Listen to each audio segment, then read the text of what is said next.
اعوذ باللہ من الشیطان الرجیم بسم اللہ الرحمن الرحیم ان اللہ وملائکتہ یصلون علی النبی یا ایہا الذین آمنوا صلوا علیہ وسلموا تسلیما اللہم صلی علی سیدنا و نبینا و شفیعنا و مولانا محمد وعلی آل محمد وبارک وسلم۔ محترم خواتین و حضرات، السلام علیکم۔ پیام صبح کے ساتھ ایک بار پھر حاضر میں ہوں آپ کا میزبان انیق احمد۔ ماہ رمضان، ماہ مبارک، روزانہ ایک نئے موضوع کے ساتھ ہم آ رہے ہیں۔ ہمارے ساتھ ہوتے ہیں ایک جید عالم دین اور روزانہ کسی ایک موضوع پر ہم ان سے بات کرواتے ہیں۔ آج کا ہمارا موضوع ایک بہت بڑا موضوع ہے، وہ ہے والدین کے حقوق۔ ہمارا دین والدین کے حقوق کے تعلق سے کیا ارشاد فرماتا ہے اور قدم قدم پر کیسی کیسی نصیحتیں اور روشنی ہمیں ملتی ہے۔ قرآن کریم کی بہت ساری آیات، سرکار دو عالم صلی اللہ علیہ وآلہ وسلم کے فرمودات ہمارے سامنے موجود ہیں۔ رب ارحمہما کما ربیانی صغیرا۔ اللہ اکبر۔ دعا سکھا دی کہ دعا کرو اللہ سے کہ اے اللہ تو ان پر رحم فرما، جس طرح انہوں نے ہم پر رحم کیا اور ہماری ربوبیت کی، ہماری پرورش کی۔ انشکر لی ولوالدیک۔ اللہ فرما رہا ہے کہ میرا شکر ادا کرو اور اپنے والدین کا شکر ادا کرو۔ وبالوالدین احسانا۔ والدین کے ساتھ بہترین حسن سلوک کرو۔ اللہ اکبر، اللہ اکبر۔ سرکار دو عالم صلی اللہ علیہ وآلہ وسلم کا ارشاد کہ جنت ماں کے قدموں کے نیچے ہے۔ باپ جنت کا دروازہ ہے۔ انتا و مالکا لابیکا۔ تو اور تیرا مال تیرے باپ کا ہے۔ اللہ کے رسول فرما رہے ہیں صلی اللہ علیہ وآلہ وسلم۔ خواتین حضرات، بہت ساری باتیں، بہت سارے سوالات ہم رکھیں گے اور سیکھیں گے محترم مفتی نذیر احمد خان صاحب سے۔ مفتی صاحب کو خوش آمدید کہتے ہیں۔ ہمارے ملک کا جانا مانا نام مفتی نذیر صاحب، فارغ التحصیل دارالعلوم کراچی۔ مفتی صاحب کو خوش آمدید کہتے ہوئے پروگرام کا آغاز اللہ تعالیٰ کے بابرکت نام سے سورہ بنی اسرائیل اور آیات 23 اور 24، 23 اور 24۔ اعوذ باللہ من الشیطان الرجیم بسم اللہ الرحمن الرحیم وَقَضَىٰ رَبُّكَ أَلَّا تَعْبُدُوا إِلَّا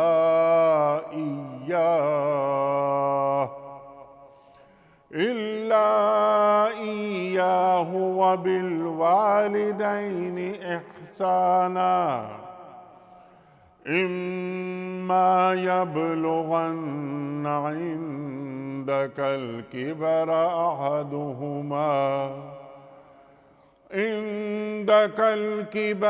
أَحَدُهُمَا أَوْ كِلَاهُمَا فَلَا تَقُل لَّهُمَا أُفٍّ وَلَا تَنْهَرْهُمَا وَقُل لَّهُمَا قَوْلًا كَرِيمًا وَاخْفِضْ لَهُمَا جَنَاحَ الذُّلِّ مِنَ الرَّحْمَةِ وَقُل رَّبِّ ارْحَمْهُمَا كَمَا رَبَّيَانِي صَغِيرًا۔ صدق اللہ العظیم۔ تیرے رب نے فیصلہ کر دیا ہے کہ تم لوگ کسی کی عبادت نہ کرو مگر صرف اس کی۔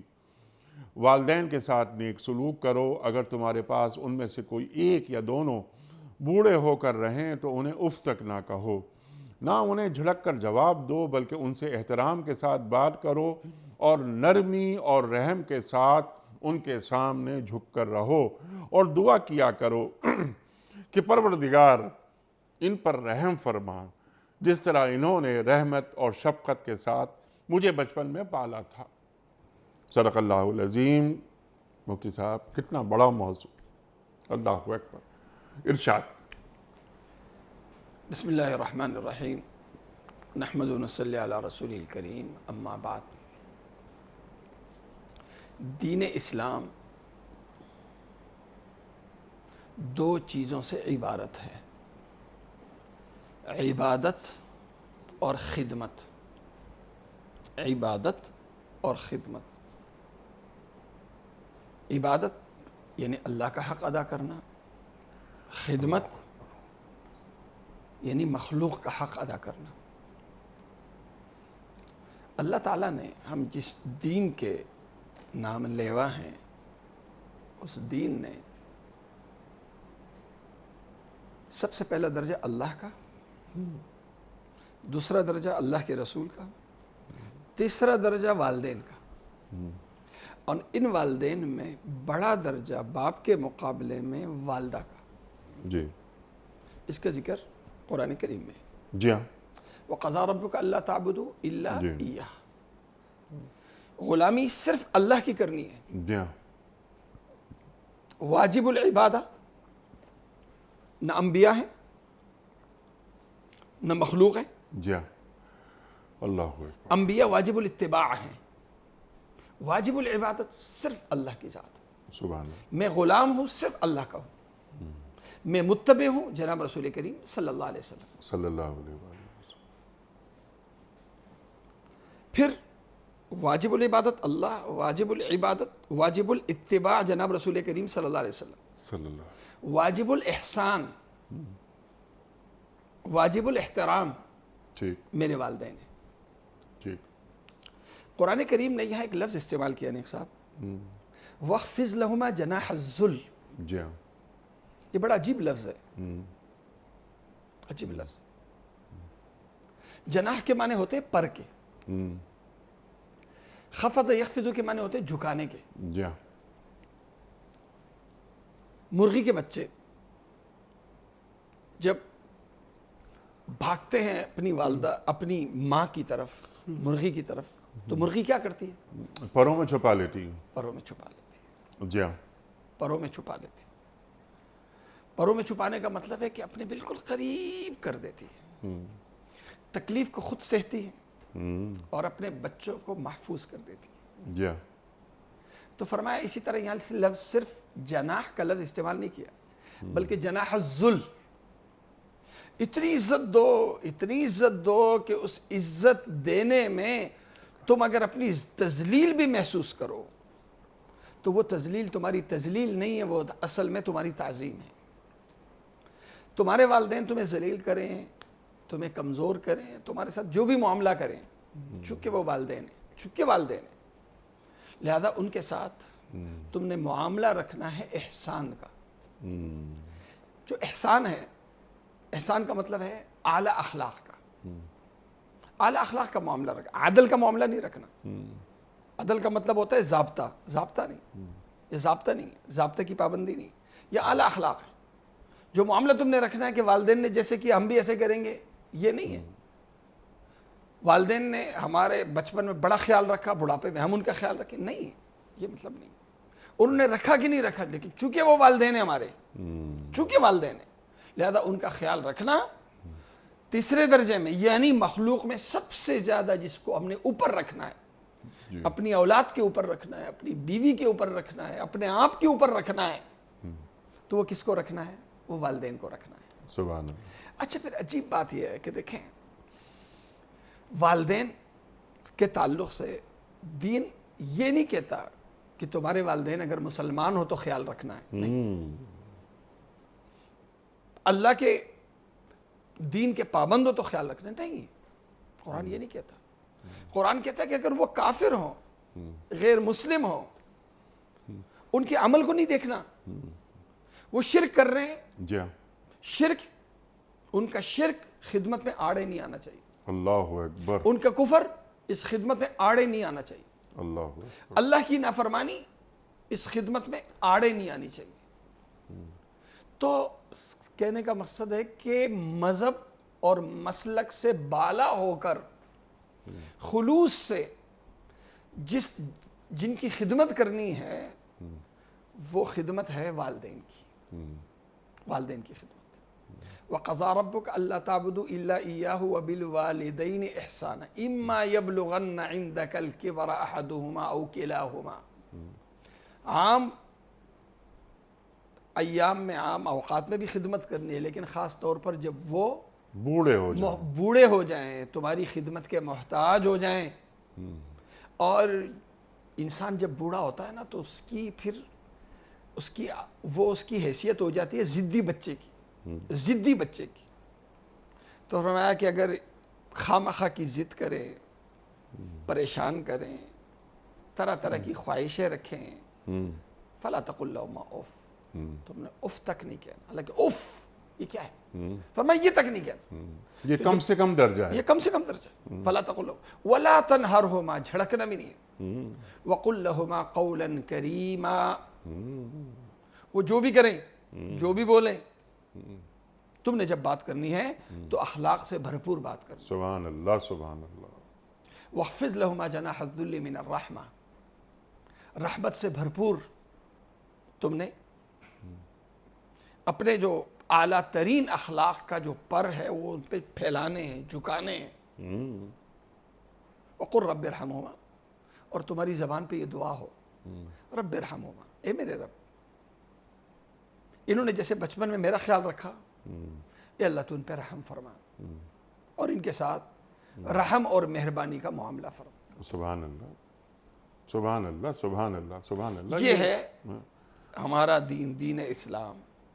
سبحان اللہ۔ آپ جو تحریکیں چل رہی ہیں انیک صاحب، بچوں کے حقوق کی بھی تحریکیں چل رہی ہیں، خواتین کے حقوق، بیویوں کے حقوق کی باتیں چل رہی ہیں۔ کیا جو ایک تحریک جسے ہم کہتے ہیں انقلابی تحریک، جی، والدین کی عظمت کی، والدین کے حقوق کی تحریک جو اسلام نے چلائی اور عملاً دکھائی، کیا اس طرح کی عالمگیر اور مؤثر ترین انقلابی تحریک آج تک کوئی نظام یا کوئی ریاست چلا سکی ہے؟ جی، ہو نہیں سکتا۔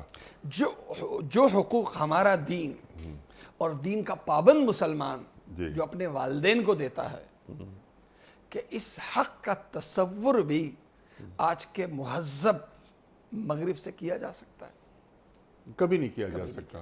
اللہ کے رسول فرما رہے ہیں صلی اللہ علیہ وآلہ وسلم کہ بوڑھے والدین پر محبت بھری نگاہ ڈالنے کا جو اجر ہے وہ ایک مقبول حج کے برابر۔ ما من ولد بار ينظر الى والديه بنظرة رحمت كتب اللہ له،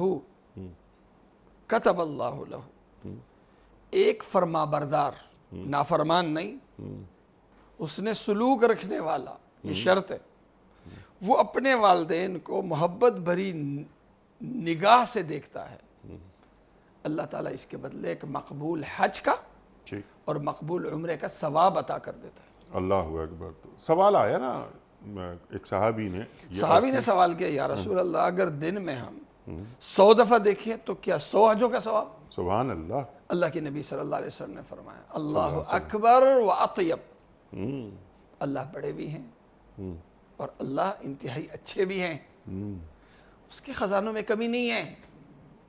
ہم عمل کرتے کرتے تو تھک سکتے ہیں، وہ صلہ دیتے دیتے نہیں تھک سکتا۔ اللہ اکبر۔ تو یہ ایک، تو اس کا مطلب کہ جب ایک نگاہ پہ آپ نے محبت کی نگاہ 1000 دفعہ ڈالی، 1000 حجوں کا ثواب مل رہا ہے۔ اور ایک بڑا واقعہ جو احادیث مبارکہ میں ہے کہ ایک صحابی ہے،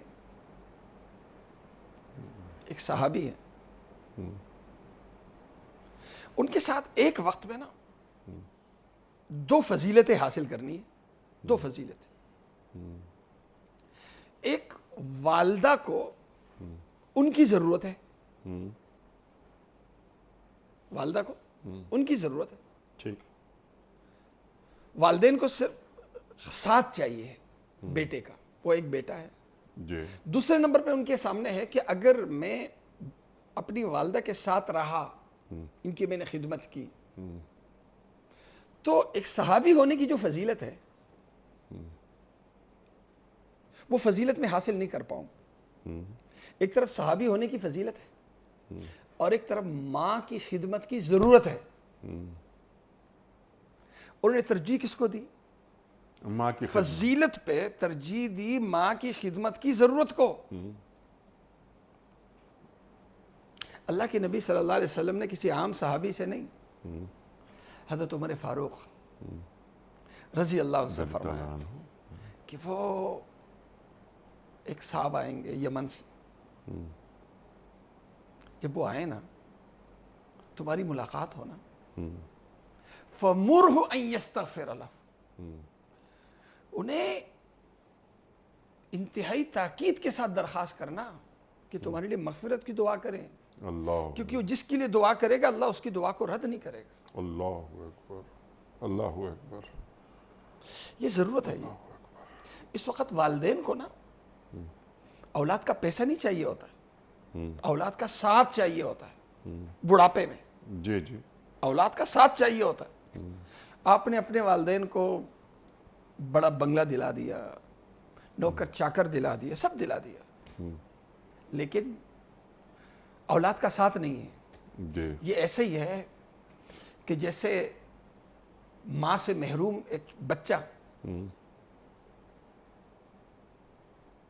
ارب پتی باپ کے ساتھ ہے، محل میں ہے، نوکر چاکر سب ہے، لیکن اس کی ماں جو اسے چاہیے ہے، ماں کی محبت، اس محبت سے وہ محروم ہے.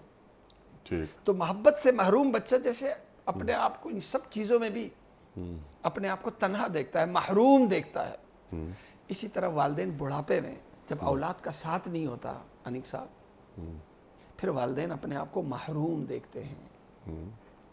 اس لیے اللہ کے نبی صلی اللہ علیہ وسلم کی حدیث ہے، صلی اللہ علیہ وسلم، مسلم شریف کی روایت ہے، اللہ کے نبی صلی اللہ علیہ وسلم نے 3 دفعہ بددعا دی. جی اس شخص کی ناک گرد آلود ہو جائے، یعنی برباد ہو جائے، برباد ہو جائے، برباد ہو جائے.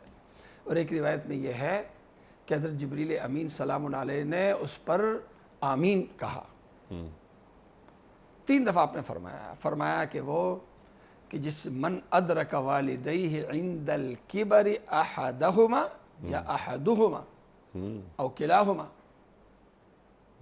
کہ بڑھاپے میں اپنے دونوں والدین کو یا ایک کو بڑھاپے میں اس شخص نے انہیں پایا اور خدمت کر سکتا تھا لیکن خدمت اس نے نہیں کی، تو یہ شخص خدا کی رحمت سے مغفرت سے محروم ہے. اللہ اکبر، اللہ اکبر. یہ درجہ ہے حضرت. مجھے میرا دین کہتا ہے، میرا دین کہتا ہے کہ میں سب سے اوپر اپنے والدین کو رکھوں. اگر والدین کو میں نے اوپر نہیں رکھا اور میں بڑا عبادت گزار بنا تو میری جو عبادت ہے نا وہ اللہ کے ہاں مردود ہے. سبحان اللہ، سبحان اللہ. اب ذرا سا آگے بڑھتے ہیں ہم. آپ نے ماں کے مقام کو بھی آپ نے بیان فرمایا. قرآن کریم بیان فرما رہا ہے کہ ماں کا درجہ بلند ہے، باپ کا اس کے بعد ہے. اس پر گفتگو ہم نہیں کرتے کیونکہ بہت گفتگو ہو چکی ہے. کیونکہ ماں اس نے حمل، اس کا بوجھ اٹھایا، پھر وضع حمل ہوا، اس کے بعد یعنی ماں کی قربانیوں کا قرآن ذکر ایک جگہ نہیں 7 جگہوں پہ کرتا ہے. ہاں کہ وہ کہ تین بڑے کام، 3 ایثار، اور تیسرا یہ کہ 2 سال دودھ پلایا. یہ اللہ تعالیٰ قرآن کریم میں فرما رہا ہے. لیکن اب سوال چھوٹا سا آپ کی خدمت میں رکھتا ہوں میں. اولاد اگر تربیت یافتہ نہیں ہے، اور تمام باتیں جو آپ نے فرمائیں یہ ہمارا دین بتا رہا ہے، لیکن اولاد کو یہ باتیں بتانا، ان کی تربیت کرنا، یہ والدین کا کام ہے. اب رب ارحمہما کما ربیانی صغیرا ان اشکر لی والدیک وغیرہ وبالوالدین احسانا. لیکن جب بچہ یہ دیکھ رہا ہے کہ دادا دادی گھر میں ہیں، لیکن ہمارا باپ ان کی خدمت نہیں کر رہا، ان کو وہ مقام نہیں دے رہا، کچھ عرصے کے بعد یہ بچے بڑے ہو جاتے ہیں اور یہ والد دادا دادی کی جگہ پہنچ جاتے ہیں، گھر میں ہیں لیٹے ہوئے ہیں، اولاد قریب نہیں آ رہی، خدمت نہیں کر رہی، ہاں فریج بھرا ہوا ہے، دوائیں رکھی ہوئی ہیں اور نرسز موجود ہیں خدمت کے لیے، لیکن جیسے آپ نے بات کی بہت عمدہ بات کہ پیسہ نہیں چاہیے، اولاد کا ساتھ چاہیے، اولاد کا وقت چاہیے. لیکن جو چیز میں اپنے والدین کو نہیں دے سکا تو میں اپنی اولاد سے کیوں چاہ رہا ہوں؟ دیکھیں میں اس سے بلکہ آگے کی ایک بات کہوں گا کہ جب آپ کے بس میں تھا کہ آپ اپنی اولاد کی تعلیم تربیت میں اللہ کے دین کو ساتھ رکھیں، لیکن آپ نے اپنے گھر میں اپنے گھر سے اللہ کے دین کو باہر رکھا. آپ کے بس میں تھا جی کہ اپنے اولاد کی تربیت میں تعلیم میں آپ اللہ کے دین کو غالب رکھیں. آپ نے نہیں رکھا. اولاد کی تربیت اور تعلیم میں اللہ اور اللہ کے دین کو باہر رکھا. باہر رکھا نا اللہ کو. اللہ کو آپ نے برداشت نہیں کیا اپنے اولاد کی تربیت اور تعلیم میں. تو مکافات عمل ہے حضرت کہ جب آپ بوڑھے ہوتے ہیں نا جی ہاں تو مکافات عمل ہے. جی جب آپ کے بس میں تھا آپ نے اللہ کو باہر رکھا، آج آپ کی اولاد نے آپ کو باہر کر دیا. تو حضرت دین کے بغیر، دینی تربیت کے بغیر اولاد والدین کی خادم بنے ممکن نہیں. وجہ کیا ہے؟ وجہ یہ کہ اگر دینی تربیت کیا ہے؟ دینی تربیت ہے خواہشات پہ قابو رکھنا. تربیت یہی ہے نا کہ میری چاہت ہے، ایک میرے والدین کی چاہت ہے. تو تربیت یہ کہ مجھے اپنی چاہت قربان کرنا آ جائے. اسی کو تربیت کہتے ہیں نا انیسا، اور اسی کو ایثار کہتے ہیں. اگر مجھے بچپن میں یہی سکھائے گا کہ میں اپنی خواہش کو ہی اوپر رکھوں، بچپن میں بھی یہی میں نے سیکھا، جب بڑا ہوا تو یہی سیکھا، کبھی میں اپنی خواہش کی قربانی دوں، کبھی یہ مجھے سکھایا ہی نہیں گیا. مفتی صاحب یہ تو خواہش کی قربانی ہوئی نا، یہ تو خدائی حکم ہے، اللہ کے رسول صلی اللہ علیہ وسلم کا حکم ہے. میں ایثار کر رہا ہوں. حضرت یہ تو الگ بات ہے. اللہ کا حکم ہے. یہ اللہ کا حکم وہی پورا کرے گا جو اللہ کے دین کی تربیت پایا ہوا ہوگا. جو اللہ کی دین کی تربیت پایا ہوا ہوگا، جس نے بچپن سے لے کے 50 سال 60 سال کی عمر تک کبھی اللہ کے دین پہ کبھی اس نے عمل ہی نہیں کیا، ہمیشہ اس کی زندگی اللہ کے دین سے مائنس رہی. تو آج آپ اس سے کیسے توقع کر سکتے ہیں کہ اللہ کا یہ حکم پورا کرے گا؟ کیسے توقع کر سکتے ہیں کہ اللہ کا یہ حکم پورا کرے گا؟ یہ حکم پورا کرنے کی آپ امید اسی سے کر سکتے ہیں جس کو اللہ کا دین کا آپ نے بنایا ہوگا. ایک بندہ 99% دین پہ عمل نہیں کر رہا، کبھی کیا ہی نہیں ہے، اور اس سے یہ امید کریں کہ وہ 1% آج والدین کے لیے جو ہے وہ قربانی دے گا، نہیں دے گا. اسے بچپن میں والدین نے کمائی کی مشین بنایا. اب وہ صرف ایک ہی کام جانتا ہے، کمانا کیسے ہے، پیسہ بڑھانا کیسے ہے. پیسہ ہی سب کچھ ہے. جب پیسہ ہی سب کچھ ہے تو آج اس کی نظر میں جو خدمت ہے نا والدین کی، وہ مائنس نہیں کر رہا. وہ یہ نہیں کر رہا کہ والدین نہیں ہیں، وہ ہے والدین. وہ زیادہ سے زیادہ یہ کر سکتا ہے کہ والدین کو دور بٹھا کے، الگ رکھ کے والدین کو گھر دلا سکتا ہے، والدین کو خرچہ دے سکتا ہے، والدین کو نوکر چاکر دے سکتے ہیں، گاڑی دے سکتا ہے اگر اس کے پاس بھرپور وسائل ہیں. لیکن والدین کو اپنے ساتھ رکھ کے اپنے بیوی بچوں کے اوپر رکھیں، یہ اس کے بس کی بات نہیں ہے. کیوں؟ اس لیے کہ اس نے بچپن میں یہ تربیت لی نہیں، اسے تربیت دی نہیں گئی. جب تربیت دی نہیں گئی تو اب یہ نہیں کر سکتا. آج سب سے بڑا المیہ جو ہمارے معاشرے کا ہے، یا ایک نہیں، مطلب ہر دوسرے جو ہے نا، جو بوڑھے والدین ہیں، ان بیچاروں کا مسئلہ ہے. وہ بیچارے یہاں ہیں، بچوں کو پڑھایا باہر، فرانس میں پڑھایا، امریکہ میں پڑھایا، یہاں پڑھایا، وہاں پڑھایا. اب ان کے بچے وہاں ہیں، والدین یہاں کراچی میں اکیلے ہیں، بڑا گھر ہے، نوکر چاکر ہے، سب کچھ ہے. انتقال ہو جاتا ہے، کیا وہ اولاد آتی ہے؟ نہیں آتی. وہ اولاد ملنے آتی ہے؟ نہیں آتی. اولاد کبھی سال میں 2 سال میں کبھی ایک دفعہ آ گئے، ہفتہ گزار لیا چلے گئے. یہ جو والدین ہیں نا، جو قرآن جس کی ترغیب دیتا ہے، وہ والدین کا ساتھ، صحبت جس کے بارے میں، صحبت کا مطلب ہے ساتھ رہنا. یہ جو والدین کی چاہت ہے نا، والدین کی چاہت یہ تبھی پوری ہو سکتی ہے کہ جب اسے تربیت آپ نے مال پرس بنانے کے بجائے آپ نے اسے دین پرس بنایا ہو. دین پرس بنایا ہو. اچھا، یہ ایک پہلو ہے. ایک پہلو قرآن کریم ساتھ یہ بھی کہتا ہے کہ دیکھو اللہ تعالیٰ نے بھی تو تقسیم رکھی ہے نا. بڑے کا احترام کرنا ہے، تعظیم کرنی ہے، تو بڑوں نے چھوٹوں پہ کیا کرنی ہے؟ شفقت کرنی ہے. بڑوں کا فرض ہے چھوٹوں پہ شفقت کرنا، چھوٹوں کا فرض ہے بڑوں کا احترام کرنا. تو کبھی کبھی یہ بھی ہوتا ہے، ہمارے یہاں کے معاشرے کی بات نہیں کر رہا میں، دیہات اور ان علاقوں کی بات کر رہا ہوں جہاں والدین اور بچے ساتھ ہوتے ہیں، جوائنٹ فیملی میں رہتے ہیں. وہاں پہ والدین کو یہ تو پتہ ہوتا ہے ہمارے حقوق یہ ہیں، لیکن ظاہر ہے سب کچھ ان کے ہاتھ میں ہوتا ہے. تو وہاں جو اولاد کے حقوق ہیں، کیا ان کا خیال رکھا جاتا ہے؟ نہیں رکھا جاتا.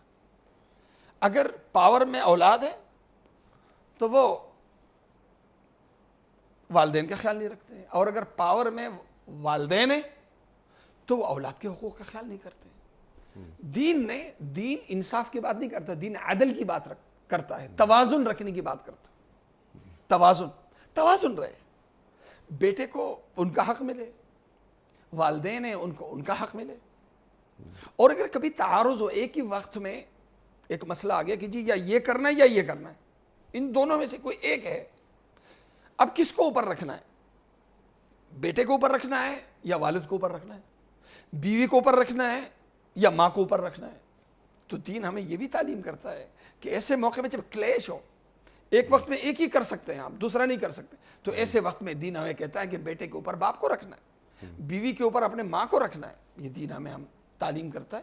لیکن اس کا یہ مطلب ہرگز نہیں ہے کہ جوائنٹ فیملی میں اگر میں ہوں تو میری والدہ میری بیوی پہ ظلم کرے، میری بہنیں میری بیوی پہ ظلم کرے. یہ بھی نہیں. لا تظلمون ولا تظلمون، نہ ظالم بنو نہ مظلوم بنو، نہ ظلم کرو نہ ظلم ہونے دو.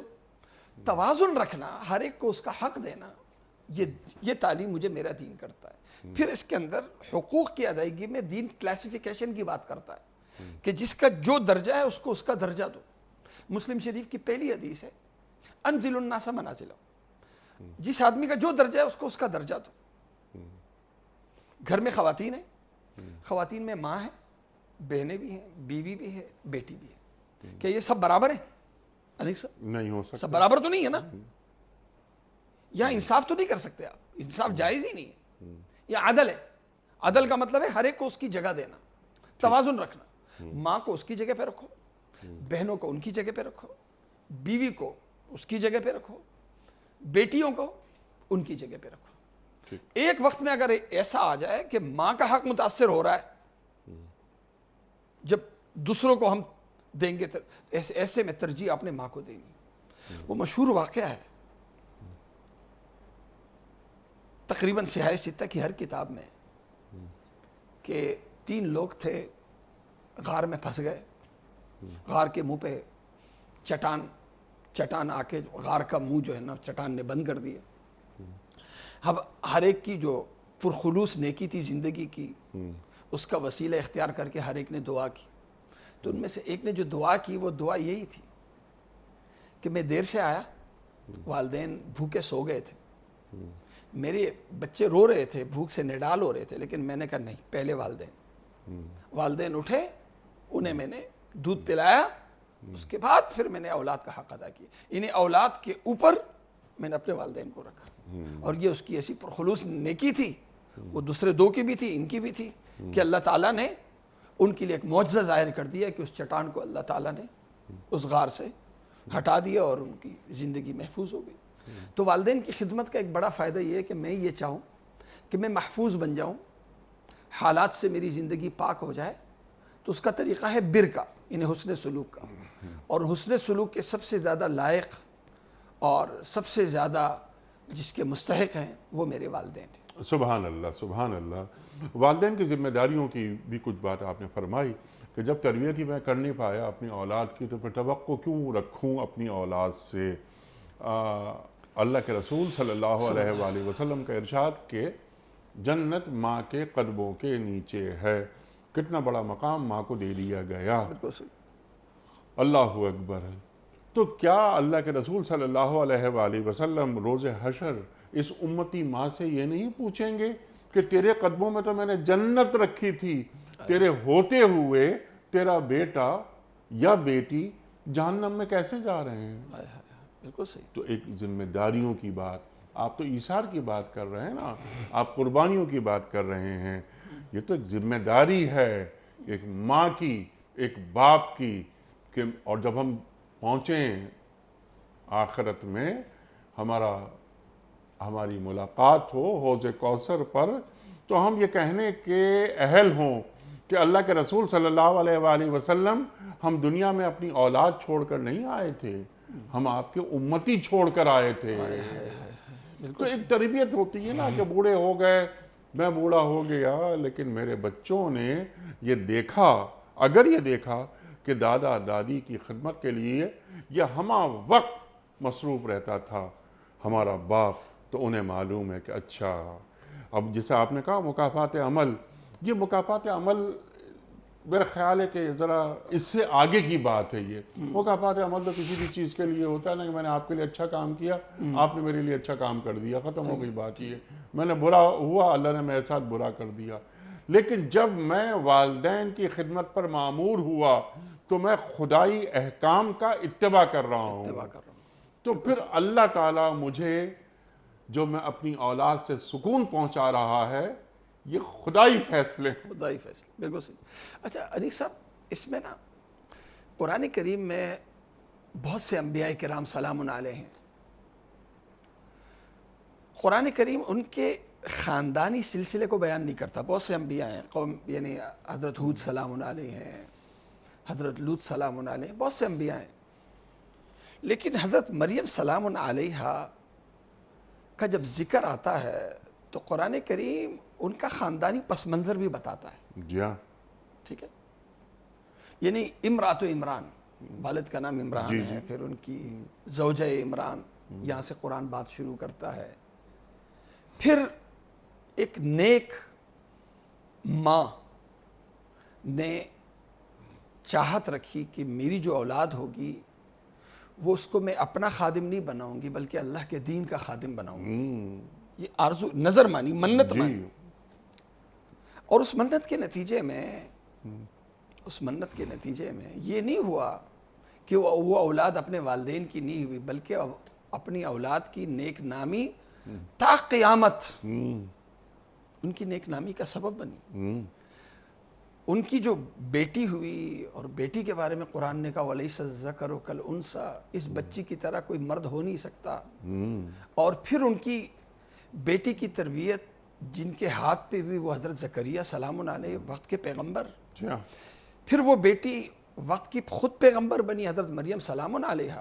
ان سے جو اولاد ہوئی پیغمبر بنی. وہ ایک الگ اقوال ہے, الگ اقوال تھی نہیں تھی, یہ ایک الگ ہے.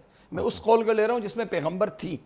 ایک عورت پیغمبر ہو سکتی نہیں ہو سکتی, یہ ایک الگ اختلافی وہ ہے. لیکن میں اس قول کو لے رہا ہوں کہ وہ کیا بنی, پیغمبر بنی.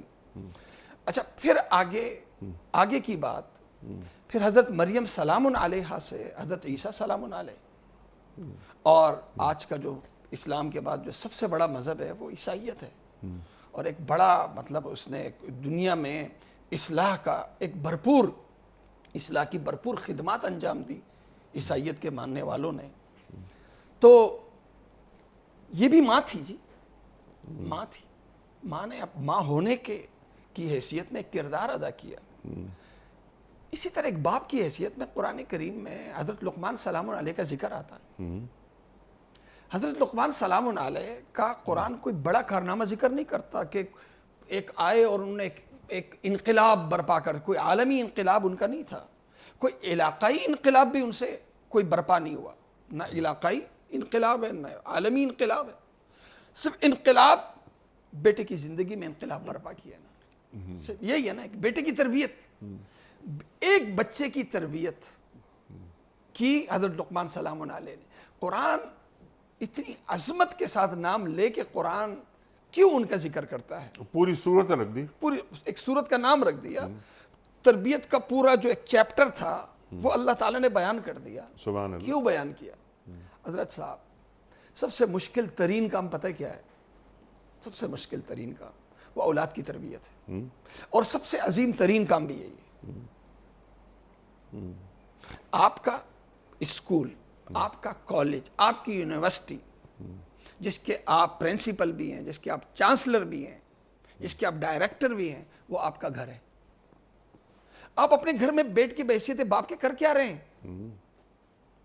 آپ کی توجہ کے بغیر آپ کا بیٹا قابل بن ہی نہیں سکتا۔ صحیح بات۔ جیسے باپ ہوتا ہے ویسی اولاد ہوتی ہے۔ اگر آپ بیٹے کو پڑھا رہے ہیں اور پڑھانے میں آپ کی دلچسپی نہ ہو تو آپ کے بیٹے کی بھی دلچسپی نہیں ہوگی۔ جیسے آپ کی دلچسپی، جیسے آپ کی ترجیحات، ویسے ہی آپ کی اولاد کی ترجیحات۔ تو میں یہ دیکھ رہا ہوں کہ اپنے بچوں کو میں پڑھا رہا ہوں، کچھ بھی پڑھاؤں، میرا بیٹا جو پڑھ رہا ہے اس میں میری دلچسپی کتنی ہے، میں اپنے بچوں کو ٹائم کتنا دے رہا ہوں۔ پھر انیس صاحب یہ ہے کہ دیکھیں ہماری پوری توجہ بچوں کی تعلیم پہ ہے۔ تعلیم فرض نہیں ہے انیس صاحب، تعلیم فرض نہیں ہے، تربیت فرض ہے۔ تربیت کیا ہے؟ ان کو پریکٹیکلی ان کو اس بات کی تربیت دینا کہ بحیثیت بیٹے کے اسلام انہیں کیسے دیکھنا چاہتا ہے، صحیح۔ بحیثیت ایک بھائی کے اسلام انہیں کیسے دیکھنا چاہتا ہے، بحیثیت ایک پڑوسی کے اسلام انہیں کیسے دیکھنا چاہتا ہے، بحیثیت ایک شوہر کے اسلام انہیں کیسے دیکھنا چاہتا ہے، بحیثیت ایک باپ کے اسلام انہیں کیسے، یہ مختلف پہلو ہیں نا، جی ہاں بالکل، اسی کو تربیت کہتے ہیں۔ اب بیٹی کی اعلیٰ تعلیم کا تو خیال رکھا گیا لیکن ماں نے تربیت نہیں دی۔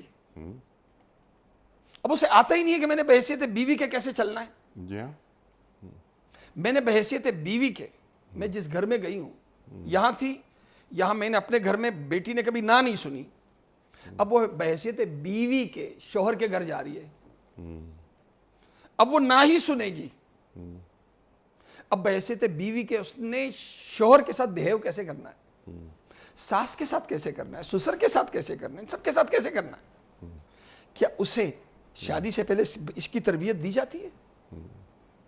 جواب ہوگا نہیں۔ آج یہ ہوتا ہے کہ لاکھوں نے کروڑوں خرچ کر دیے شادی پہ، پیسوں میں کیا سونے میں تول کے بیٹی کو دے دیا، بیٹی جو ہے وہ حوالے کر دیا آپ نے، مہینے 2 مہینے سال کے اندر جو ہے طلاق ہو جاتی ہے۔ کیوں ہوتی ہے؟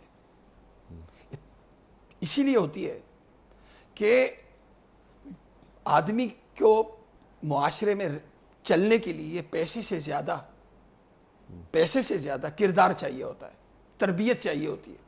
وہ تربیت اگر اس کے پاس نہیں ہوتی تو وہ کچھ دیر کے لیے تو پیسے کے زور پہ انسان چل جاتا ہے لیکن مستقل نہیں چل پاتا۔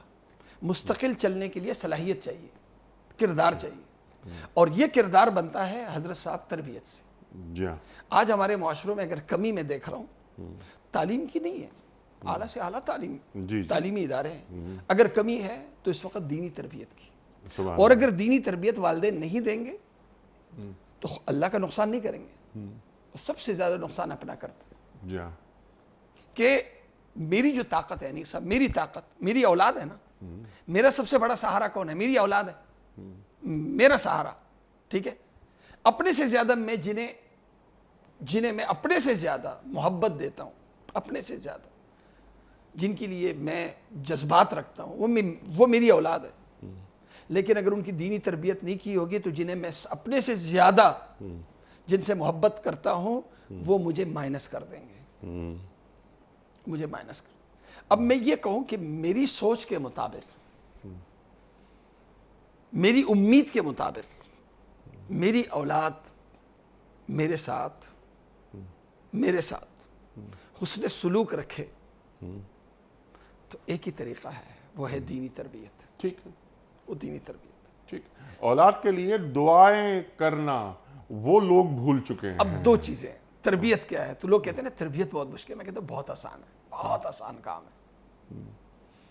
نمبر 1 دعا ہے، اچھا ٹھیک ہے؟ تربیت کا ایک لازمی جز دعا۔ دیکھیں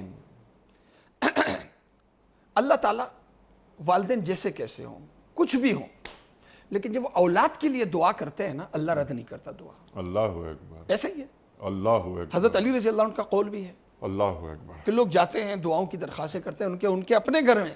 جی جی جی، اچھا وہ تو مولا علی کا قول ہے، وہ یہ ہے کہ میں اس شخص پر حیران ہوتا ہوں کہ جس کے گھر میں والدین موجود ہیں اور وہ دوسروں سے دعا کی درخواست کر رہا ہے۔ ٹھیک ہے، اور اللہ قرآن اکبر۔ کریم نے ہمیں کئی دعائیں سکھائی ہیں جی، ایک مؤثر ترین دعا ہے، ربنا حب لنا من ازواجنا وذریاتنا قرۃ اعین واجعلنا للمتقین اماما۔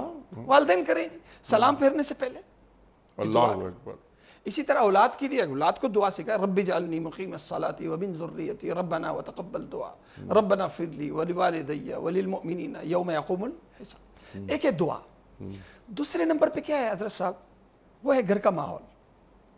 گھر کا ماحول، میں یہ نہیں کہتا کہ گھر کے ماحول کو آپ مسجد بنا دو، ٹھیک ہے، میں یہ نہیں کہتا، لیکن میں یہ کہتا ہوں کہ یار جو دین جسے سنت کہتا ہے، جس کو بہت زیادہ ترغیب دیتا ہے، وہ یہ کہ ہر مسلمان کا جو آپ کا گھر ہے نا، وہ اللہ کا گھر دکھائی دے۔ اللہ اکبر۔ گھر میں مصلی، کیا یہ نہیں ہو سکتا کہ گھر کا ایک کمرہ یا ایک کونا، ہم اسے مسجد کا نام دیتے ہیں؟ یار ٹی وی لاؤنج کیا ہوتا ہے یار انیک صاحب؟ ٹی وی لاؤنج کیا ہوتا ہے یار؟ یہ آوارگی والا نام نہیں ہے؟ ٹی وی لاؤنج کیوں کہو یار؟ اب اسے مصلی کا نام کیوں نہیں دیتے؟ وہاں 2-4 مصلی پڑے ہوئے ہوں، قرآن شریف پڑھے ہوئے ہوں، کچھ کتابیں پڑھی ہوئی ہوں، ایک ماحول تو نظر آئے۔ یہاں ٹی وی بھی چل رہا ہے، وہاں نماز بھی ہو رہی ہے، جی ہاں، ٹھیک ہے؟ نماز، اب اگر صرف ٹی وی برائی کا ماحول، برائی کی دعوت چل رہی ہے ٹی وی پہ، لیکن دین کا کام نہیں ہو رہا، تو اندھیرے ہی آئے گا نا۔ اندھیرے کے مقابلے میں روشنی تو ہے نہیں، تو دین کا دیا بھی جلتا رہے۔ ٹھیک، حق بھی ہے باطل بھی ہے، حق بھی ہے باطل بھی ہے۔ ایک وقت آئے گا کہ یہ باطل غائب ہو جائے گا، کیونکہ باطل میں ٹکنا نہیں ہے، ٹکاؤ نہیں ہے۔ ٹھیک، کسی حد تک اپنی بساط کے مطابق آپ اتنا تو کر سکتے ہیں۔ دیکھیں یہ جو ماحول ہے نا گھر کا، یہ مؤثر ترین چیز ہے۔ اگر گھر کا ماحول ہے نا آپ نے بنایا ہوا ہے، تو مشکل سے مشکل کام آسان ہو جائے گا۔ ٹھیک، ابھی رمضان میں گھر میں چھوٹے بچے، میرا بچہ ہے 6 سال اس کی عمر ہے، ہر سال رمضان میں جب اٹھتا ہے 9 بجے 10 بجے تو رو کے اٹھتا ہے کہ مجھے سحری کے لیے کیوں نہیں اٹھایا، مجھے آج روزہ رکھنا تھا۔ بچے ضد کرتے ہیں، کیوں کرتے ہیں ضد؟ روزہ رکھنے کی ضد کرتے ہیں، مسجد جانے کی ضد نہیں کرتے ہیں، کیوں؟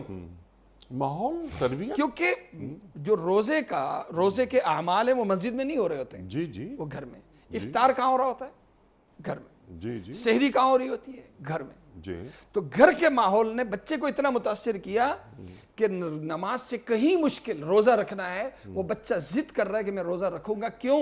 اس لیے کہ ماحول نے اسے مجبور کر دیا۔ جی، ماں نماز پڑھ رہی ہے تو مصلی کے برابر میں وہ چھوٹی بیٹی آ کے نقل کر رہی ہوتی، اس کی نقل کر رہی ہوتی ہے، اسی طرح وہ گر رہی ہے، سجدہ کر رہی ہے، سجدہ کرتے ہوئے لیٹ گئی وہ، لیکن گھر میں ایک ماحول کبھی سر پہ بنا۔ چڑھ گئی، جی ہاں، کندھے پہ چڑھ تو گئی۔ یہ 2 سال کی بچی وہ یہ کام کر رہی ہے، تو گھر میں دینی ماحول، اور کسی بھی گھر کے ماحول کو دیکھ کر اندازہ ہو جاتا ہے کہ اس گھر میں دین کو کتنی اہمیت دی جاتی ہے۔ تو میں نے عرض کی حضرت یہ 2 کام ہم کر لیں، ٹھیک، آج کا جو خلاصہ ہے، دعا اور دوسرے نمبر پہ کیا؟ گھر میں مصلی۔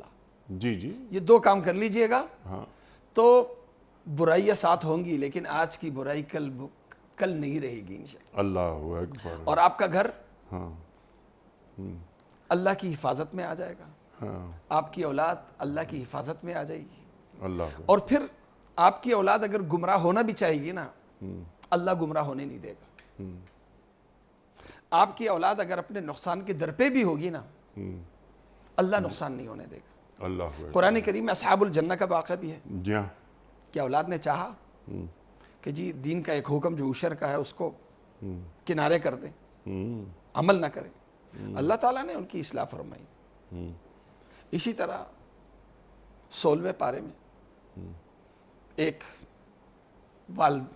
والدین ہیں، بوڑھے ہیں، دنیا سے گزر گئے، خزانہ چھپایا ہوا تھا، دیوار گرنے والی تھی، جی ہاں، دیوار گرتی تو خزانہ اس گاؤں کے جو اوباش لوگ ہیں ان کے ہاتھ لگ جاتا، اولاد محروم ہو جاتی، لیکن اللہ تعالیٰ نے ان کے مال کی حفاظت کی. تو دنیا کی حفاظت کیونکہ ان کا باپ صالح تھا. صالح تھا. ٹھیک ہے. جی ہاں. تو اولاد جب والدین اللہ کے ہوتے ہیں، جی اللہ کے ہوتے ہیں، جی تو اللہ تعالیٰ پھر ان کی دنیا اور دین دونوں کی حفاظت کا اللہ ذمہ لے لیتے ہیں. سبحان اللہ سبحان اللہ. اور اگر والدین دنیا سے جا چکے ہیں تو ان کے لیے دعا ضرور کرنی ہے.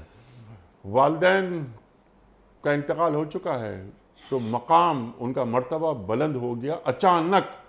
تو انہوں نے پوچھا فرشتوں سے کہ ہمارا مقام ایک دم بلند کیسے ہو گیا؟ تو کیا جواب دیا انہوں نے؟ تمہاری جو اولاد ہے وہ تمہارے لیے استغفار کرتی رہی ہے، زمین پر تمہارے لیے استغفار کر رہی ہے، دعائیں مانگ رہی ہے، تو تمہارے مقام کو ہم نے بلند کر دیا. مفتی صاحب اب یہ جو دعا ہے آخر میں، یہ دعا جو اولاد پڑھے گی، رب اجعلنی مقیم الصلاۃ ومن ذریتی ربنا وتقبل دعا ربنا اغفر لی ولوالدی وللمؤمنین یوم یقوم الحساب. یہ سلام پھیرنے سے پہلے یہ دعا ہم پڑھتے ہیں نا، تو جب اولاد نمازی ہوگی تو پڑھے گی نا. جی جی. اولاد نمازی نہیں ہوگی تو دعا نہیں پڑھے گی. اللہ اکبر اللہ اکبر. تو اولاد کو نماز کی طرف راغب کرنا، اور صرف نماز تو ایک حصہ ہے نا، پورے گھر کا ماحول دینی بنانا محسوس ہو. دیکھیے جب اذان کی آواز آتی تھی تو ہمارا کلچر کیا تھا کہ گھر میں خاتون نے فوراً دوپٹہ سر پہ رکھا. اب ہم ماڈرن ہو گئے ہیں ذرا سے نا، تو اب ہمارا ماڈرن نہیں گئے، ماڈرن اچھا لفظ ہے، آوارہ ہو گئے. چلیے آوارہ میں ذرا سا ایک اس میں ایک یہ ماڈرن بڑا مقدس لفظ ہے، اس کے لیے استعمال. ماڈرن کا مطلب ہوتا ہے جدید. تو جدید تو مسلمان ہوتا ہے. نہیں وہ تو بہت اچھی بات ہے کہ ہم جدید، لیکن کن خطوط پہ ہم جدید ہوئے ہیں؟ دینی اقدار کو چھوڑ کر جدید ہونا یہ گراوٹ کی نشانی ہے. اللہ اکبر. مائیں اولاد کو لوریاں سناتی تھیں اور اس پہ لوریوں میں درود شریف ہوتا تھا. اب کیا دیکھنے کو ملتا ہے ہمیں؟ اس ماں کو ٹی وی ڈرامہ سے فرصت نہیں ہوتی. اللہ اکبر اللہ. یہ امتی ماں ہے. اللہ اکبر اللہ اکبر. مفتی صاحب آپ کا بڑا ممنون، بڑا شکر گزار. آپ تشریف لائے. خواتین حضرات، یہ والدین کے حقوق، یہ ایک موضوع جس پر مفتی نذیر صاحب نے تفصیلی گفتگو فرمائی کہ ہم اپنے حقوق تو تلاش کرتے ہیں، لیکن کیا ہم دینی خطوط پر اپنی اولاد کی تربیت کر پائے یا کر رہے ہیں؟ یہ بھی ایک بہت بڑا سوال کہ سرکار دو عالم صلی اللہ علیہ وآلہ وسلم ایک امتی باپ اور ایک امتی ماں کو کس طرح دیکھنا چاہتے ہیں. ربنا هب لنا من ازواجنا وذریاتنا قرۃ اعین واجعلنا للمتقین اماما. قرآن کریم کی اس دعا پر آج کا پروگرام ختم کرتے ہیں. اپنے میزبان انیق احمد کو کل تک کے لیے اجازت. خدا حافظ.